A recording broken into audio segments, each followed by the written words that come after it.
I think we can take him. Okay.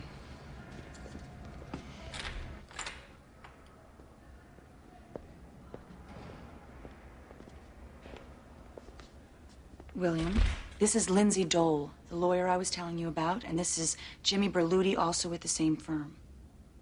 My pleasure. I guess thank you is in order. Mr. Hanks, we continue the trial until next week, which means you may get transferred back to Cedar Junction. They don't like keeping maximum security prisoners in lockup for too long. What we're going to do first is go over the confessions and the evidence, and then we'll get back together and talk. What is there to talk about? Well, Dr. Reynolds tells me it's your preference to plead insanity. You realize if we win on that, you don't go free. Yes, I realize that.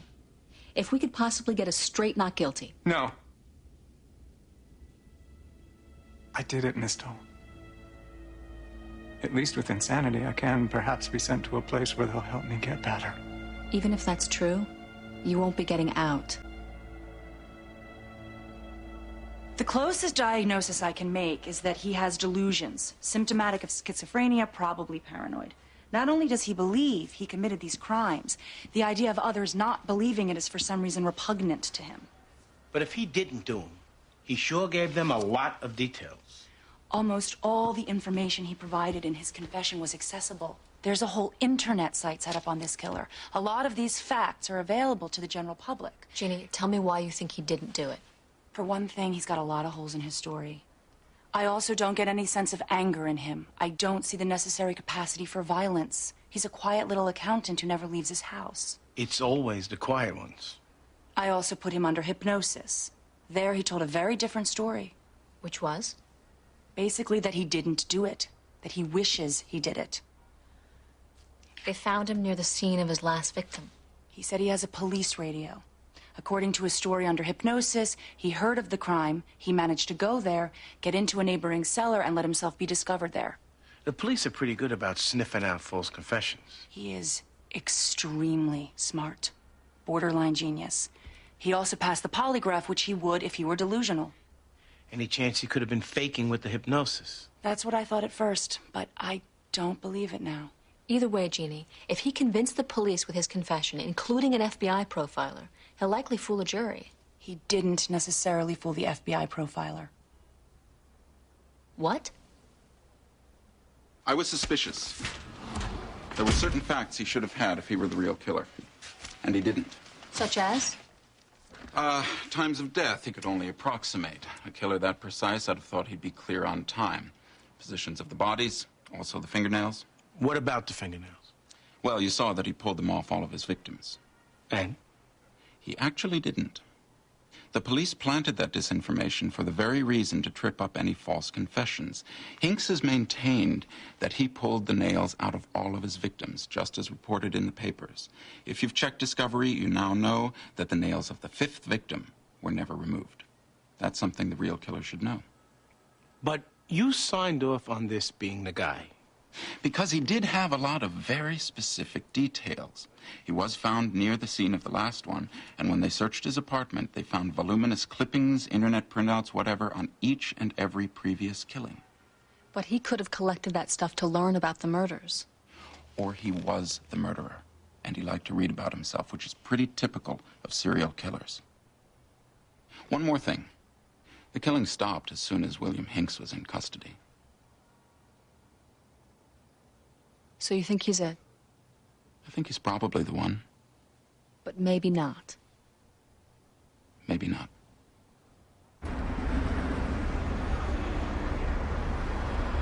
How do we defend him? If we plead not guilty, he'll fire us. Which more than anything else is telling me that he didn't do it. How do you figure? Well, a guilty man would want to get an acquittal if he could, don't you think? A man obsessed with having the world think he's guilty, on the other hand. Maybe we just stick with insanity. Who knows? Maybe we could win that way. But we don't believe he did it, Jimmy. We can't argue he was insane at the time he did it if we know he didn't do it. We don't know it, Lindsay. We don't know anything. Could you ever go to a judge and get an order that he has to plead not guilty? I've never heard of that happening. Everybody wants it to be him, Lindsay, because they're afraid. And he wants it to be him. But it's not him.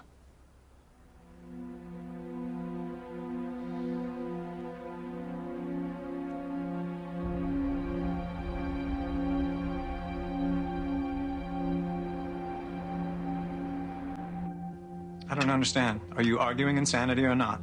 Mr. Hanks, this is extremely complicated. You're just gonna have to trust me. Can you do that? No, I can't, Miss Dole. My future is at stake, my life. I've known you less than a week. William, you trust me, don't you? Please don't handle me. I'm not some anonymous little man to be handled. The plan is to keep you out of prison, but it may involve you having to hear some things in court you don't want to hear. It could also mean you having to testify. So be prepared for that. Testify? Your only chance at this point is to trust her, William.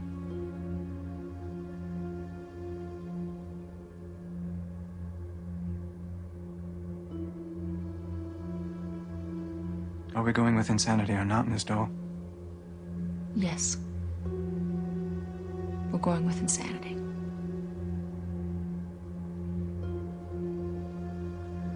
All right. Insanity.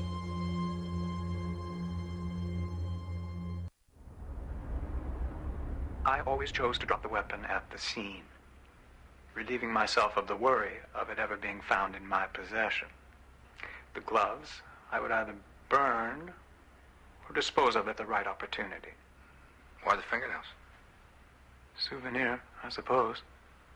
A fingernail is easier to remove than one might expect. Less bloody as well. How many times we gotta watch it? Until we've memorized every word. This confession is their whole case. I would have probably removed all 10 except for the time consumption. It takes patience to extract a fingernail without damaging it. I like them in mint condition, of course. And it's difficult not to rush when you have a dissected carcass in the room. It can make you jumpy.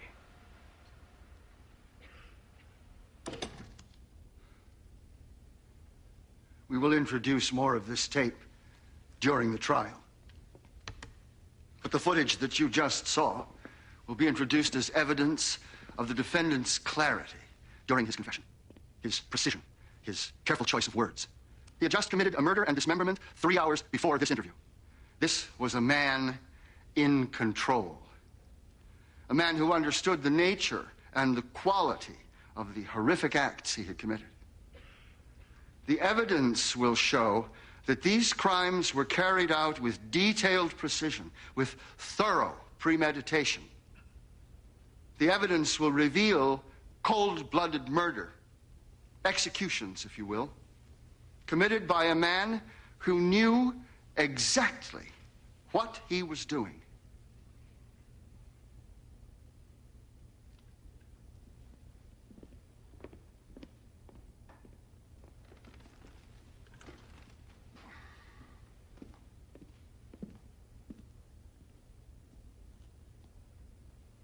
William Hanks is insane.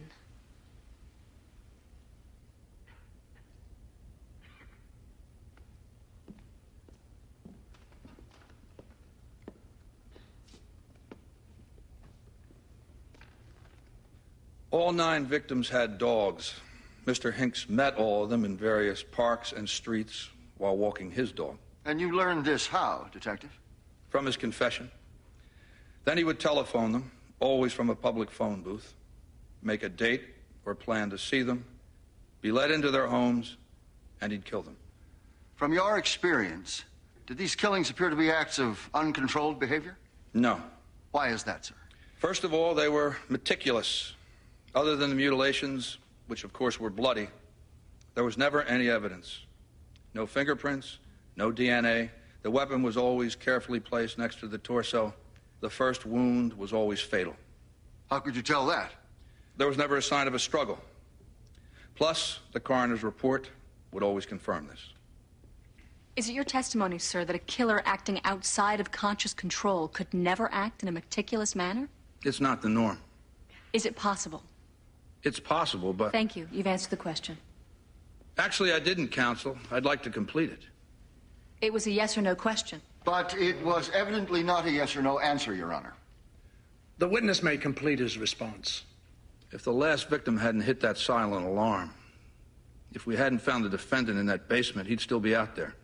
We called these murders the immaculate dissections because the scenes were free of evidence. I mean clean. That takes planning, skill. He didn't just know what he was doing, he knew how to do it perfectly. Are you finished now? Yes. Thank you, Detective. Nothing further.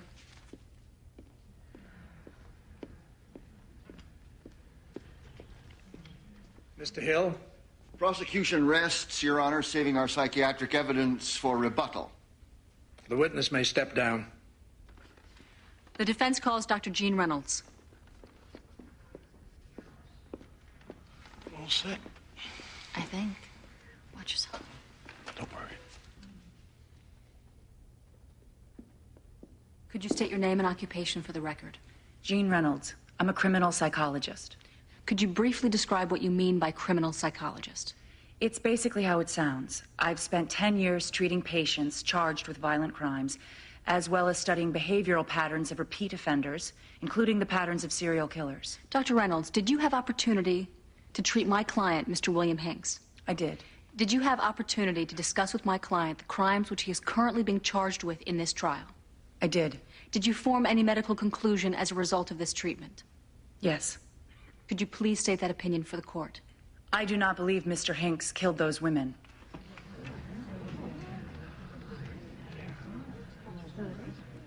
He did not commit the crimes? My opinion is Mr. Hinks is suffering from delusions, secondary to schizophrenia. Basically, he thinks he killed those women. He did not. I also placed Mr. Hinks under hypnosis, where he told me he did not kill those women. Objection. Hearsay. Under hypnosis, the reliability of the There patient... is no hypnosis exception to the hearsay rule. Your Honor, I would like a sidebar. Mr. Hinks, please sit down. I seek to discharge counsel. She is soliciting false testimony from this witness. Mr. Hinks, I asked She's you not to acting sit as down. an Please agent. don't make me She warn doesn't you. represent my interest, nor does she represent the truth. I ask that she be removed. Mr. Hinks, take your seat now.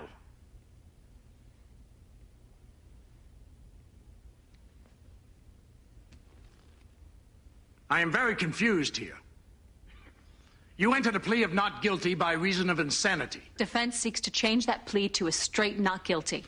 Mr. Hinks never killed those women at all. This is a lie, Your Honor. Security, take Mr. Hinks into custody. I will see counsel in chambers now.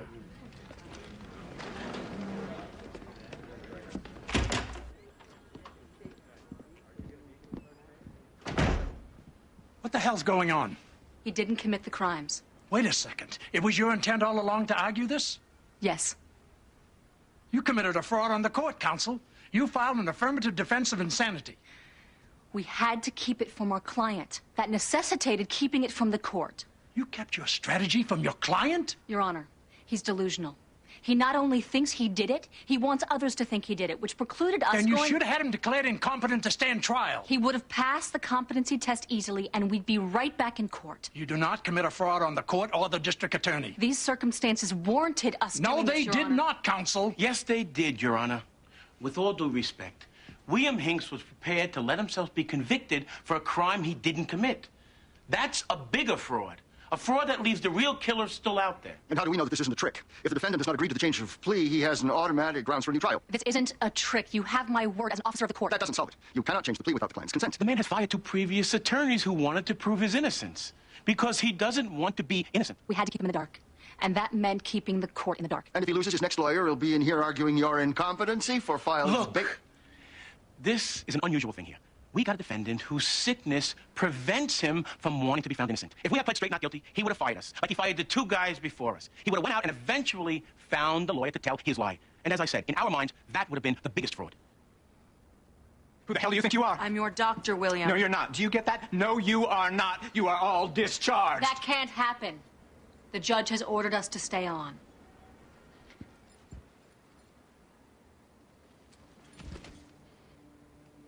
William, you are ill. You think you committed those crimes. Under hypnosis, you admitted to me you didn't. Maybe I was lying under hypnosis. You think about that? Maybe I was in denial.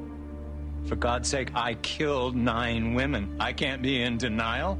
William, all I care about for this discussion is keeping you out of prison. Why, so I can get mental treatment for my disorder? Is that the secret plan?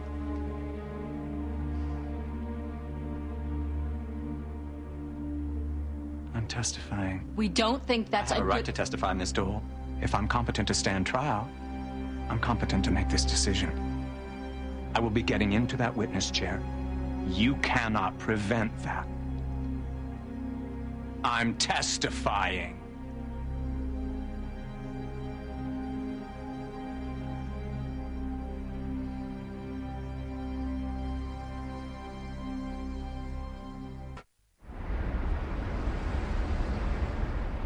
And while under hypnosis, what did he say about the basement?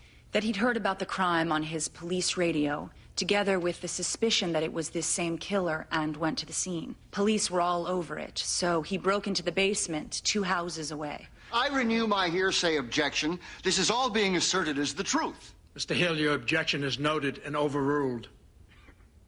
Did he say why he went into that basement? No. I can only guess on some level he wanted to be caught. Dr. Reynolds, aside from what he told you under hypnosis, do you have any other reason to believe he did not commit these crimes? Well, as I said, I've studied the patterns of serial killers. These people often have some displaced anger. I didn't find Mr. Hinks to have a lot of anger, if any. He's seen these killings on the front pages of our newspapers, and he's somehow convinced himself he's the object of all these headlines. Ever know a patient to fake being under hypnosis? Yes. And if this patient suffered from a delusion, doctor, wouldn't he suffer from the same delusion under hypnosis? Yes, usually the delusion would persist under hypnosis. Didn't that make you suspicious? I was extremely suspicious. What is the IQ of Mr. Hinks, if you know? It's high. And is it your testimony, then, that you make no room for the possibility that he faked being under hypnosis to tell his little tale of innocence? I not only considered it, Mr. Hill, I at first suspected it.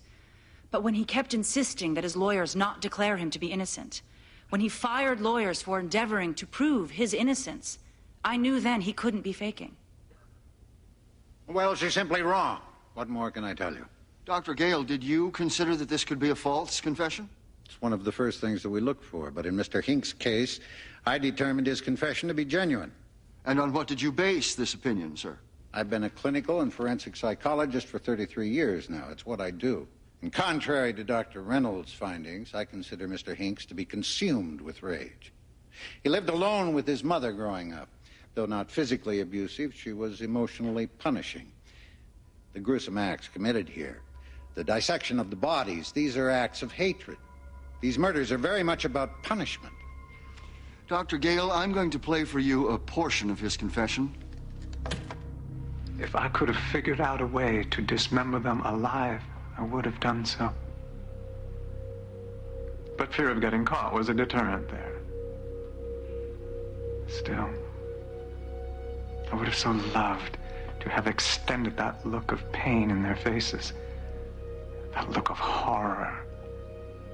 It's a thing of beauty, the look on the face of a woman who knows she's about to die.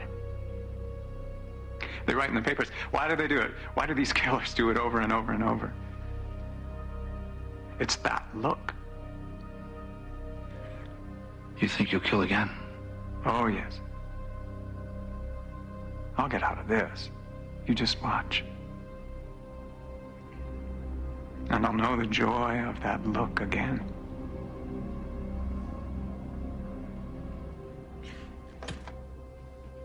Even if Hinks were to somehow learn all about those crimes, to the point of being able to fool law enforcement, and that's an extremely unlikely if, you cannot fake a psychosis like that.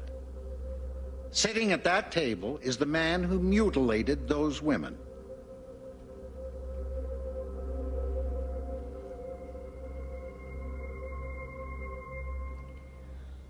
Well, you got your wish, William. After watching that last footage, I'm sure everyone thinks you did it, including the jury. Other than lying to me, you've tried an excellent case. Do you truly appreciate where you'll be going? In this life or the next? This one. I'm talking about the maximum security hell where prisoners have special feelings for men who mutilate women. Well, it's my turn now, I suppose. I still would like to testify. I don't see the harm at this point. What else is left? Not much. We've got an expert on tire tracks that could place his car maybe in some of the areas. It's nothing. They'll establish he has no alibi. Big deal. He says that himself. We're almost done. Are you winning or losing? Well, that depends on the goal, Eugene. I think he's looking at a conviction, but to the client, that seems to be a victory. And why does he want to testify exactly? Because if my soul is to be offered any chance at redemption, I must make a full confession. And God would like you to do that under oath? God would like me to be open and notorious with my evil, yes. What'd you do with the gloves? I'm sorry. The killer always wore latex gloves to avoid leaving prints or oils behind. On the night you were caught, the gloves were never found. What'd you do with them? As I told the police, I have no actual memory of how I disposed of them. And again, as I told the police, if I were to guess, I threw them in the fire and burnt them. Actually, you didn't make that guess in your confession. You made it much later after it was reported that there was a fire burning. The police found no residue of the gloves in the fireplace. Did you know that? Is it possible nobody could find the gloves because the real killer took them? I am the real killer, Ms. Dole. How come you didn't know the second victim had cancer? Something which was never released to the media, coincidentally, something you didn't know when you confessed. I didn't give them physicals, counsel. I just removed their heads. This one's head had a wig on it. You decapitated her but didn't know she had a wig? Even the sickest of criminals knows not to mess with a woman's hair. What a clever answer. Women have a thing about their nails, too. You messed with them. Actually, I never so much as scraped a nail. I removed them in perfect condition. What happened to them? I beg your pardon? You said in your confession you took them as souvenirs. People keep souvenirs. What'd you do with them? That I won't tell. Come on, Mr. Hanks. You don't know where they are because you never took them. I did. All of them? Every victim? Every victim. What about the fingernails on the last victim, Mr. Hanks? They went the way of the gloves? I swallowed them.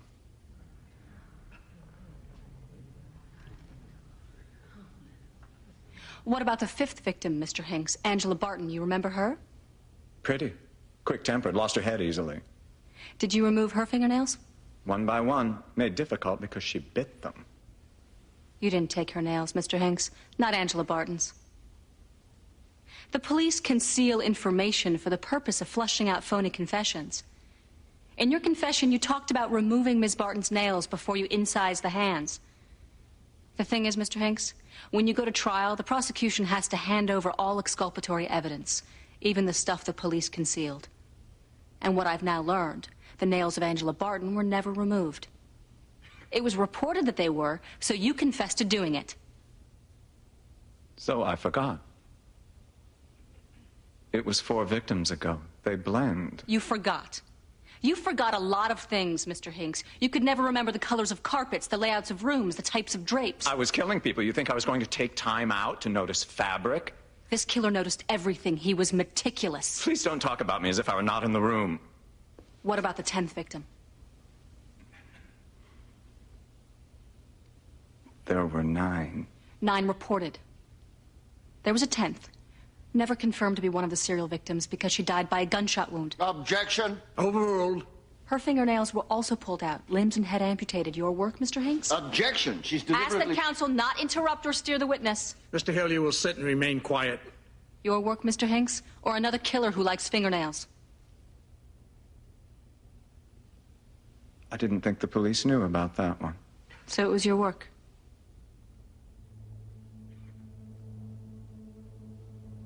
Your work, Mr. Hanks? Yes. Funny. I made it up. You're a fraud. You've never hurt anybody. I killed those people. No, you didn't. I killed those people, Ms. Dole. Your doctors discovered you're delusional. You're just an anonymous little man I killed those women as quickly and surely as I would kill you. Mr. Hinks! I did it! I'm famous. You see my pictures in the papers because I did it. Mr. Hinks, you would lower your voice. This is mine. I killed them, and you can't take it away. You can't.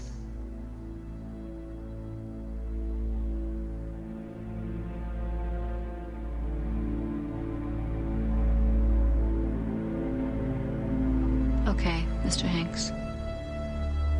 You win.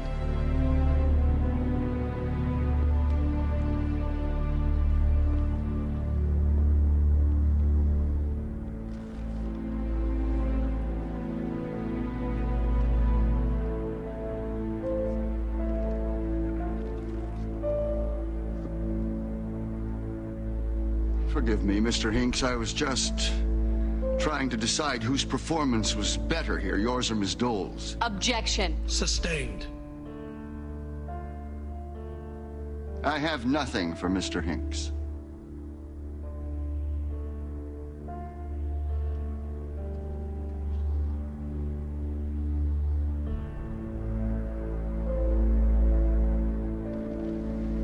I think maybe we've won. It's not over. You haven't heard him close.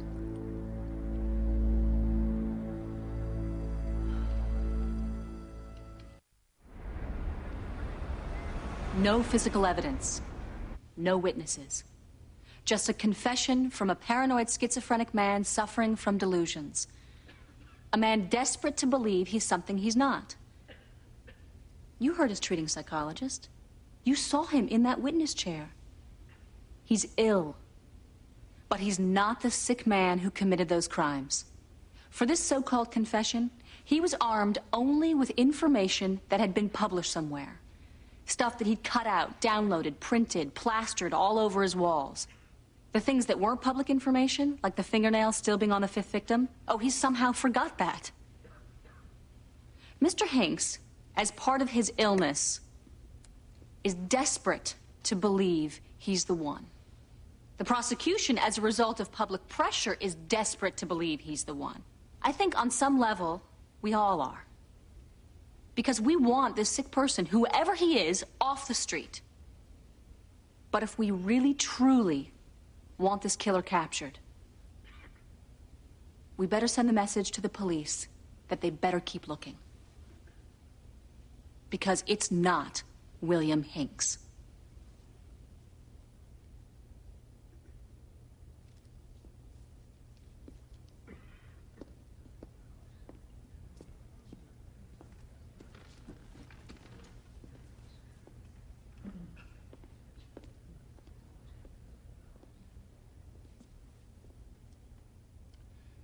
I have never been on a case where the defense pled insanity only to then, in the middle of trial, suddenly declare that he didn't do it at all, and then to follow that with the defendant taking the stand to say that he did. Sounds crazy, but it isn't crazy, ladies and gentlemen. It's brilliant and very carefully orchestrated. We're dealing with a sick, dark, but brilliant chess player. A man who met 8 women, 8 different women, got admitted to their homes, murdered them, leaving virtually no evidence, not a hair, not a bead of sweat, nothing. Then he met his 9th victim, and though she let him in like the 8 others had before her, she was also able to set off a silent alarm. Mr. Hinks still was able to commit the murder and do his immaculate cleanup. But when it came time to leave, the police were coming, and this time he had to take flight to seek cover in a neighboring basement. And this time he was caught. He knew the police would search his apartment and find those clippings and those website printouts. He knew that he could offer no alibis for those 8 other killings. He knew that the police would know they had the right guy. Well, to get out of this now, Mr. Hinks would have to be at his most ingenious, wouldn't he? So, he gives a confession. Careful to provide most details, but also careful to leave out a few. And then, while under the pretense of being hypnotized, while being treated, he tells a different story, a story of innocence. And he hopes that this therapist will become his pawn. Well, Dr. Reynolds is no pushover. She's a gifted psychologist, one likely capable of detecting a sham. And though he had her mostly convinced, he knew that she remained doubtful. According to her own testimony, it was only after Mr. Hinks fired his previous attorneys that she finally decided he was not faking his delusions. He got her, and he needed her. You see, to have any chance of an acquittal, Mr. Hinks needed this therapist to sell you. And in order to keep her convinced enough, he had to keep insisting that he did it, and he had to keep insisting that his lawyers not say otherwise, all the while needing a lawyer who would say otherwise over his feigned protests. Enter Ms. Dole, pawn number 2. Mr. Hinks needed an attorney who would find a way to plead not guilty in spite of being told not to. Sound complicated? You bet. Hard to pull off? Absolutely. Far-fetched? Maybe. But let's consider what he's pulled off before. Not many people can commit 8 murders without leaving a single clue. He did. Then he met his 9th, and we got him. We finally got him. And in order to get off, he would have to come up with something masterful. He did. You want to give him an Academy Award for his wrenching performance on the witness stand? You do it, but don't you dare give him an acquittal. Don't you dare. You don't want him out there looking for number 10.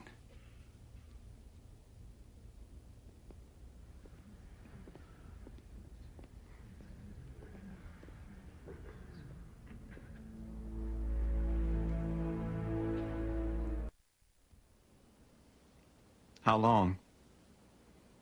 I expect this one to take a while. It's close. His closing was good, wasn't it? Extremely.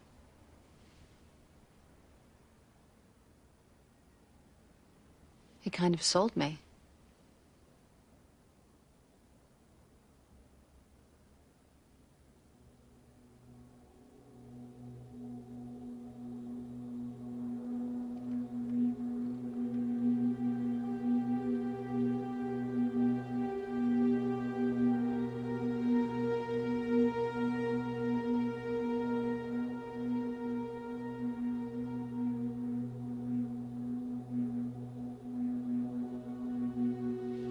Did you know I planned to yank the insanity plea and go straight not guilty?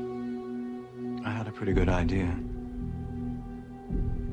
When you wouldn't tell me the strategy, and you said I might be testifying, I figured that's what you were planning. What if I hadn't? Wasn't that sort of a risk? Considering my plight, Ms. Dole, I was in a position to take risks. Besides, I was poised to suffer a mental breakdown and at least secure a mistrial if you stuck with insanity. Why didn't you just let me talk you into going not guilty over your objection? Because Dr. Reynolds was measuring me every single step along the way. I had to cling to my delusions. Without her completely sold, I didn't stand a chance. And what perhaps she didn't tell you, she wasn't completely sure.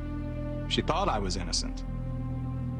But her medical conclusions were far more precarious than she ever let on. I couldn't risk losing her. Okay. Why not feign improvement? Take medication, then you could have just testified and said, I thought I killed them, but now I know I didn't. It was far too self-serving. When you murder 9 people, the jury is not looking for a reason to let you go. Things have to be perfect.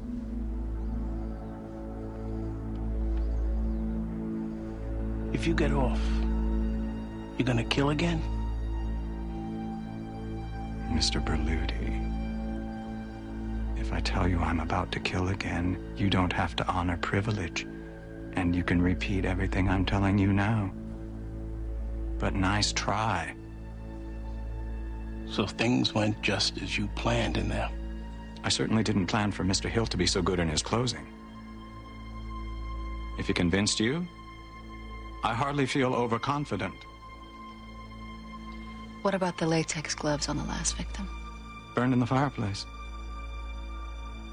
The police are shoddy. Verdict.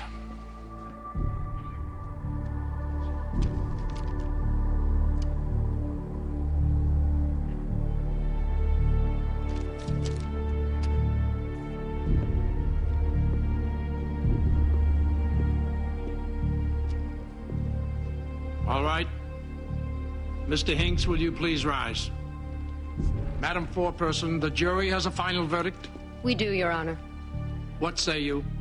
Commonwealth versus William Hinks. Counts 1 through 9 of murder in the first degree. We find the defendant, William Hinks, not guilty. All right. Members of the jury, your service here is completed. Mr. Hinks, you have been declared not guilty. You are free to go. This court is adjourned.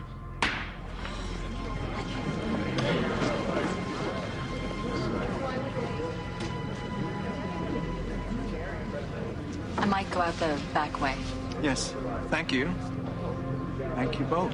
Mr. Hanks, about the fingernails, sir? Can you keep them back, please? Unbelievable. Yeah. Thank you, Dr. Reynolds.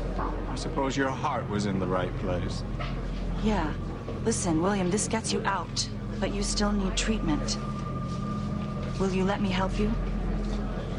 Let me think about that, all right? You really need to get help. I'll call you.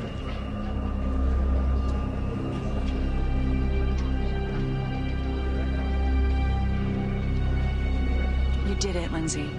Incredible. Were you really sure he was innocent? Was I sure? No. I'll probably never be 100% sure. He knew that. Sorry? Nothing. Well, he's not out of the woods unless he gets treatment. Let him go, Jeannie.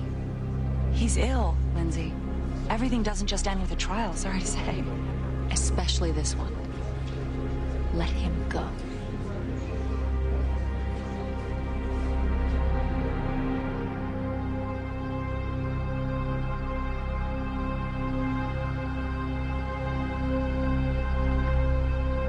Ready? Let's go. Tell me I'm doing right. Lindsay, are you here for William Hinks? He's on 2. I'm not here. I'm sorry, she's unavailable. Can I ever get back to you? No, I'm not sure when she's gonna return, but you know the best thing for you to do would be to leave your number and I'll have her call you back. 555-0171? Okie dokie. Bye.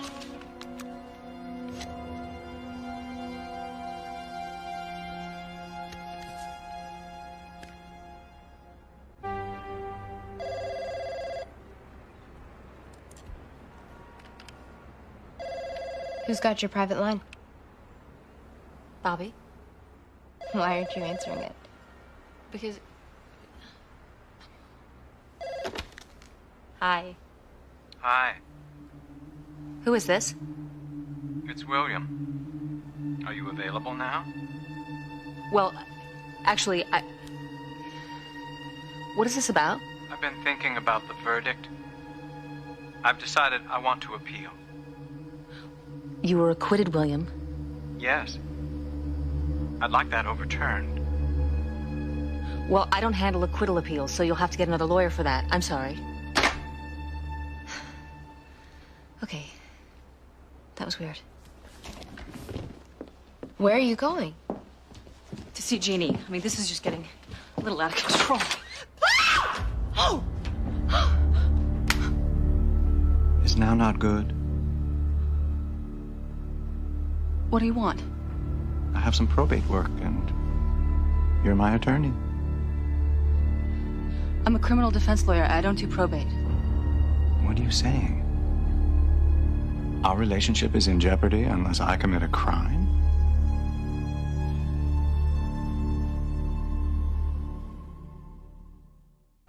Lindsay, he's harmless. Don't tell me he's harmless, Jeannie. I mean, you don't... I don't what? Okay, look. I'm telling you this as part of his legal team. Privilege applies. Yeah. You're telling me what? William admitted to me and Jimmy that he totally played you. He knew he had to insist on being guilty for you to be convinced he was delusional. He played me, too. He knew I'd revoke the insanity plea. He played both of us. The guy did it, Janie. Lindsay, he wants you to think that. This man will go to his grave trying to convince people he's the killer. No, Jeannie. I've treated this man a long time. I heard what he told me. Lindsay, the man did not kill anybody. Jeannie, he did. Can I vote? Ah! Damn it, William, you scared me. Mr. Hanks, I asked you to leave. Fine. By the way, is there a decent park near here to walk a dog? You don't have a dog by any chance, do you? Get out. Lindsay. Hey, if you want to treat him, fine. But I am not his lawyer anymore, and I want him out of here. What's going... William. Jimmy, hi. Lindsay won't take my business, and I could just kill myself. Or others. If you don't leave this office right now, I will call the police. I've already called them.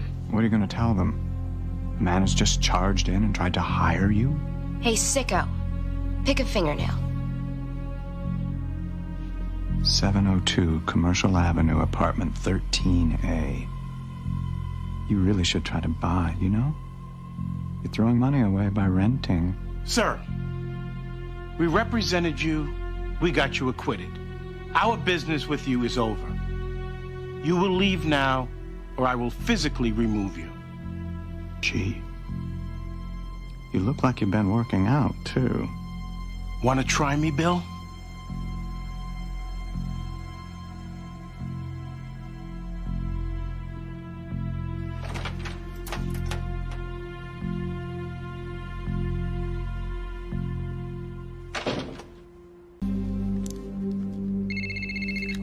Hello. Hello. I'm looking for Lindsay Dole. This is her husband. Well, I've definitely got the wrong number then. And you are?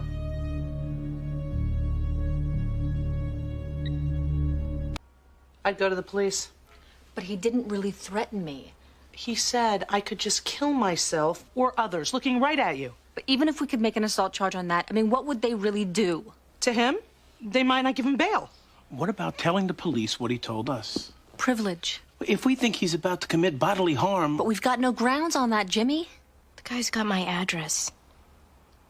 Thanks for antagonizing him, by the way.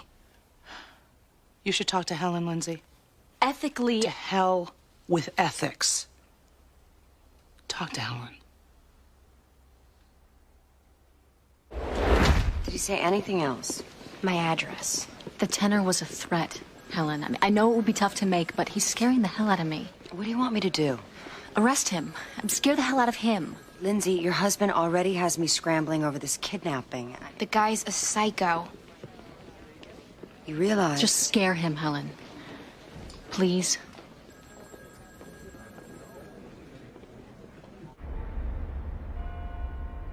Where is she now? She and Lucy went to speak with Helen. Exactly what did he say? Well, it was very veiled. I'm not sure Helen will actually be able to do anything, but I would change your locks. He's in there? He went in 20 minutes ago. You sure you want to do this, Helen? Favor bank. Don't even knock. Go ahead. Police!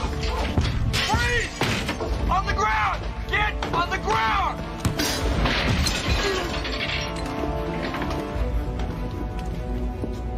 Mr. Hinks, you are under arrest for criminal assault. You have the right to remain silent. I didn't do anything. Yeah, you did, Mr. Hinks. A threat constitutes an assault. For example, if I were to say to you, if you ever go near Lindsay Dole again, I will find a way to have you accidentally shot and killed by a police officer. Something like that.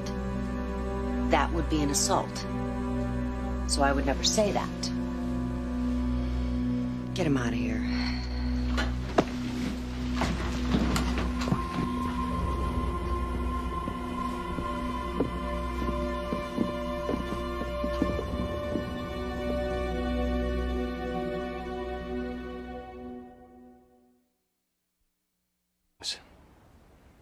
You got him on the odds again.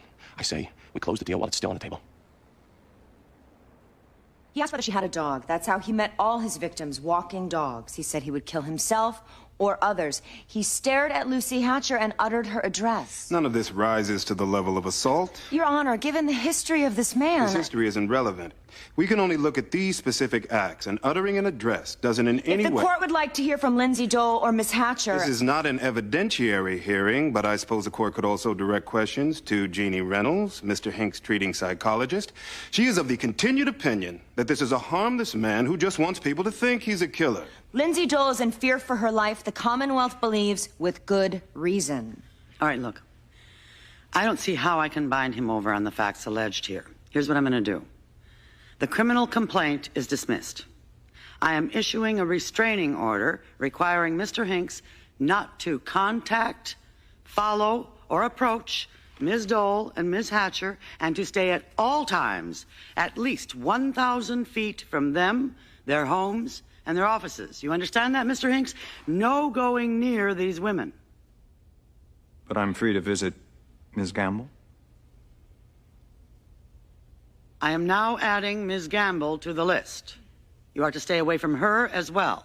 And me. We are adjourned.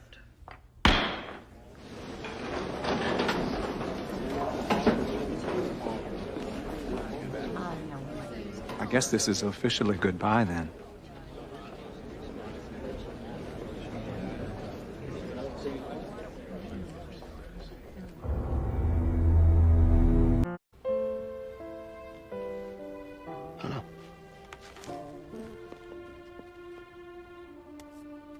To Lindsay with affection.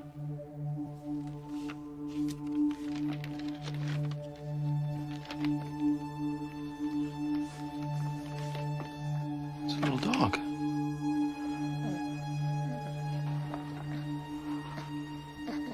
Who's sending you a dog?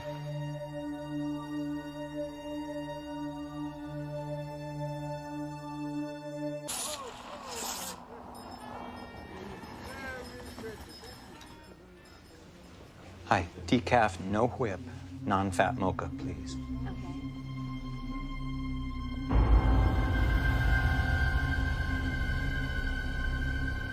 Lindsay. Oops. Judge wouldn't like this. You have a restraining order against you, 1,000 feet. It never enjoined me from getting coffee. How was I to know you'd be here? Well, now you know, so get out. Could you put a rush on that mocha, please? I'm trying to elude capture. The puppy you sent? What a cute idea. What puppy? What puppy?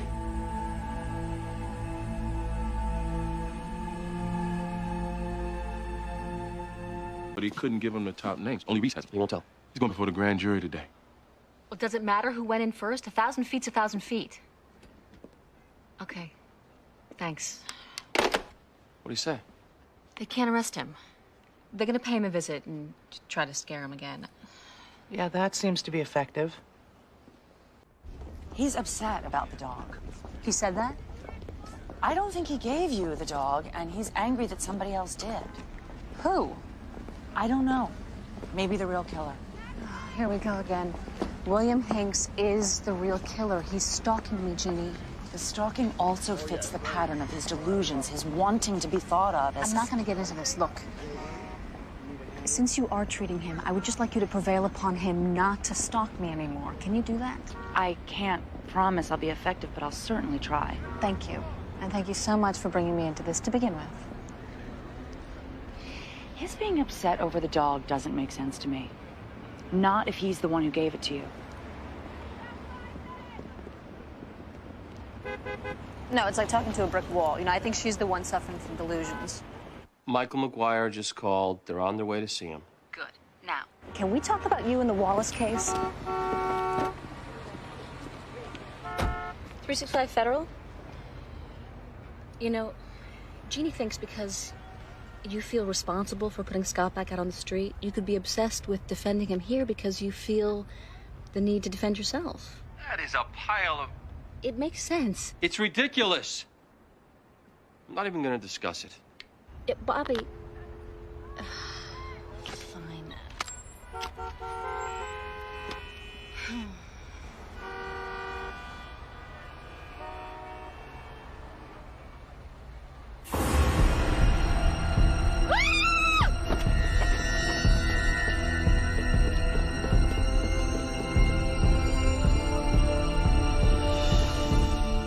Are you sure? Yes, I'm sure. I saw him right in the rearview mirror. He picked me up, I was in the cab, I looked in the mirror, and it was him. What are you waiting for, Mike? Get this guy.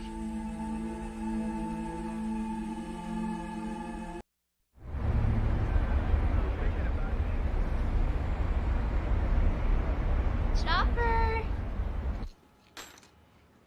Chopper, where are you? Chopper. Come here, boy.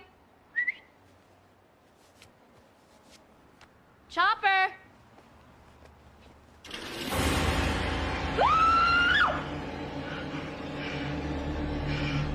I'd like to dust the whole place. Why aren't you picking him up? Lindsay, we don't even know for We sure. know, Michael. We know who did this. All right, Lindsay, hold on. You hold on. You don't have a psycho after you. Why can't you bring him in for questioning? We can do that. Then let's. You okay? No.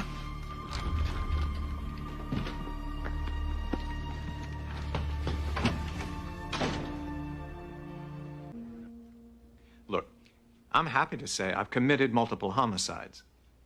But I wouldn't be caught dead driving a cab. It's only under duress I would even hail one. They all smell of those hideous little evergreen tree fresheners.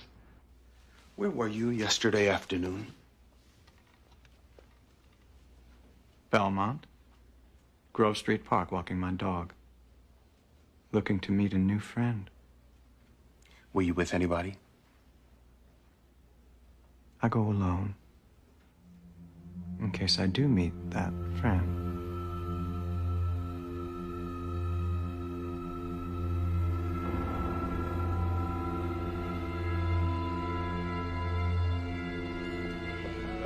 He's lying. He may be, but... I saw him, Michael. It was him. I don't care if it was a rearview mirror. It was him. I know it. I don't know where he would get a taxi cab. It was him. I'll check with the cab company, see if any were reported missing. I'll let you know.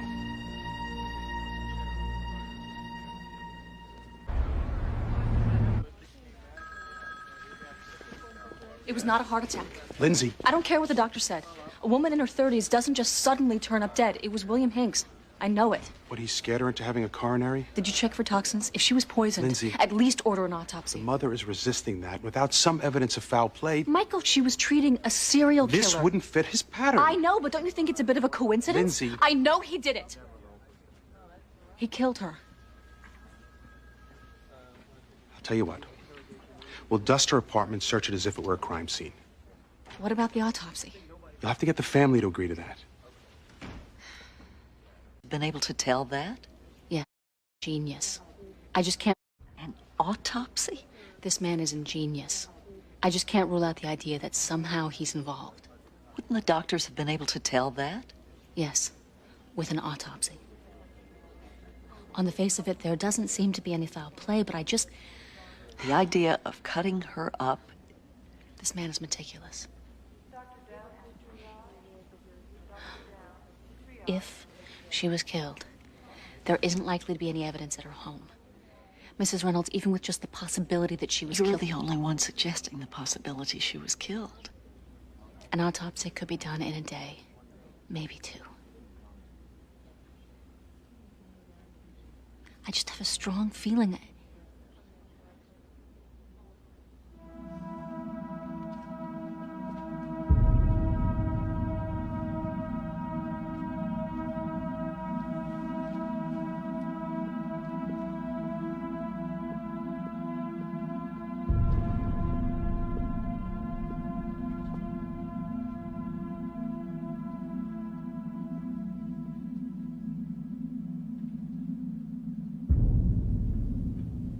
Certainly you can't expect that restraining order to apply here.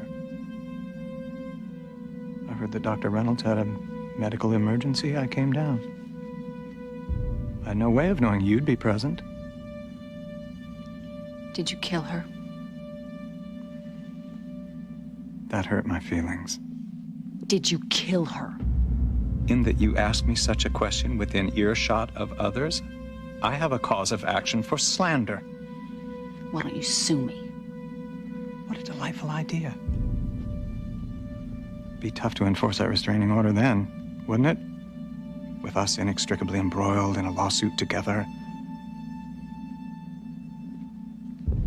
By the way, I don't poison. I cut off heads.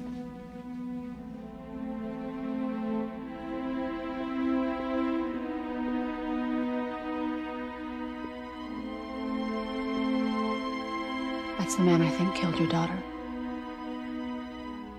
Please request the autopsy.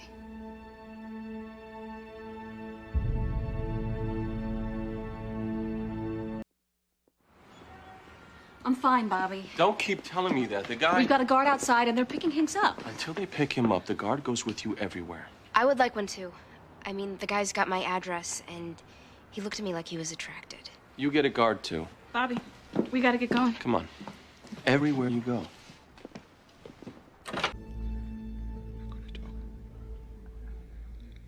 You're going to talk. Oh, I have something to say, Detective, but it'll be to the judge when I file a claim for harassment, false imprisonment. Incidentally, will this be the last arrest, or can I expect others? I want to know where you were 2 nights ago. I believe I was home alone watching Taxi. You think that's funny, William? I find humor is all about knowing your audience. While the joke could be lost on you, I'm sure Lindsay is about to find herself in stitches. You don't think I know you come in to watch?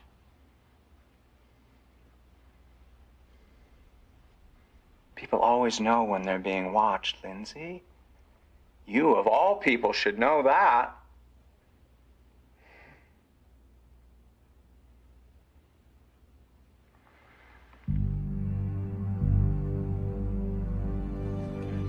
I can't hold him. What do you mean? I've got no evidence, Lindsay. The man... DNA didn't check out. It was somebody else's hair. You already know? We can't place him at the scene. There's nothing to hold him with. Unless he planted somebody else's hair, which is starting to happen now. Maybe he did, but we have nothing to implicate him. The other DA gave me some advice here. So he's walking back out. He basically told me that I'm next, and out he goes?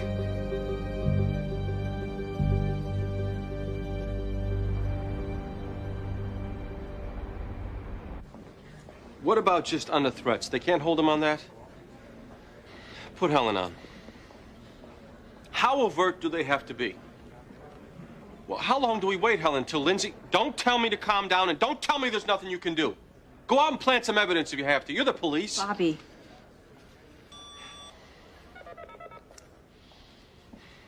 Lucy, call Alan Neal. Get him in my office this afternoon. Tell him it's an emergency. What happened? They released Hinks. No evidence. This must be good. Yeah, we get... You want me to kill who? His name is William Hinks. He's a serial psycho head chopper. We just successfully got acquitted. Now he's obsessed or something with Lindsay. 50,000 cash up front. I'm not hiring you to... I just want you to scare him. Scare him? The police have tried, the DAs have tried. The problem is he knows there's only so much they can do. I want him to hear it from somebody he thinks might actually hurt him. You're really worried, huh? We're talking about my wife, Alan.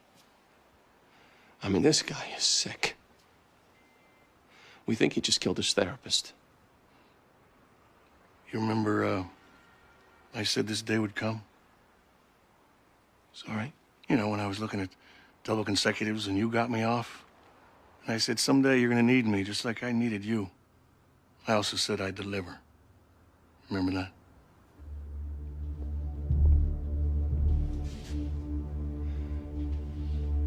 Put the fear of God in him, Alan. You got an address? Yeah, I got it written out. Bobby, oh, I'm sorry. I'll be right out.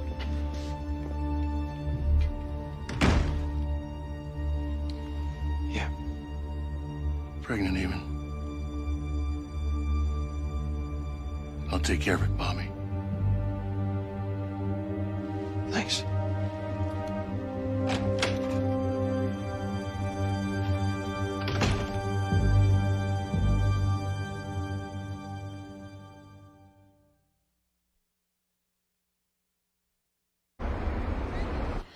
No witnesses to place him near the house. What about... You said that hair could have been planted. Well, a lot of criminals are taking advantage of DNA evidence now by leaving a strand of somebody else's hair or a drop of somebody else's blood. Hinks is certainly smart enough. He is a suspect. Yes, he is. Lindsay, we're on it. I mean, can you just follow him wherever he goes? No, we really can't do that. Truthfully, I think it was a mistake for me to try to scare him. Some of these psychos, you antagonize them, they just get worse.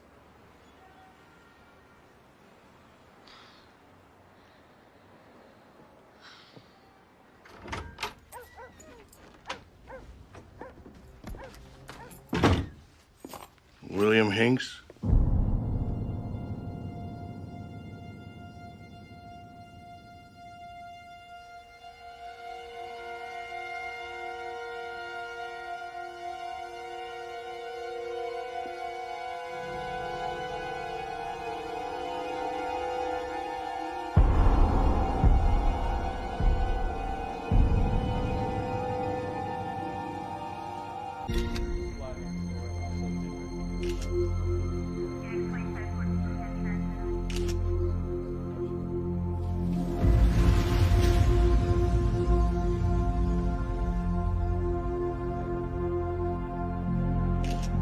Hinks?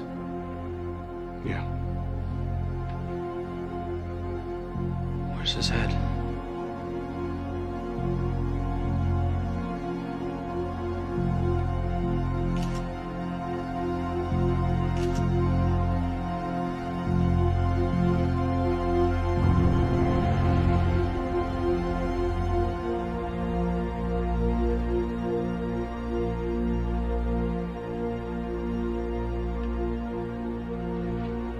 You have any suspects? Not yet.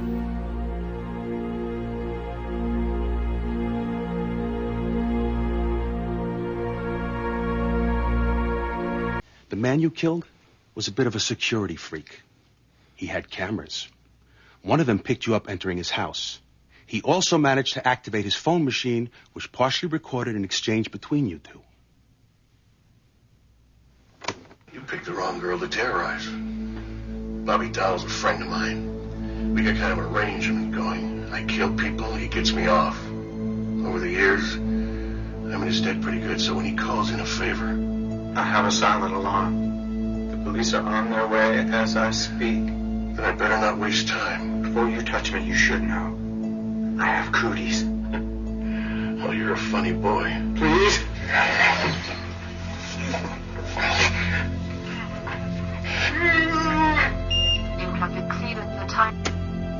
Or anything. There's a cassette. Really? Hello, Lindsay. If you're getting this, it's at the instructions of my probate attorney, which means I must be dead. That's unfortunate. I usually like to have the last laugh. This is my little insurance policy on that. See you soon. Get out. What? Go!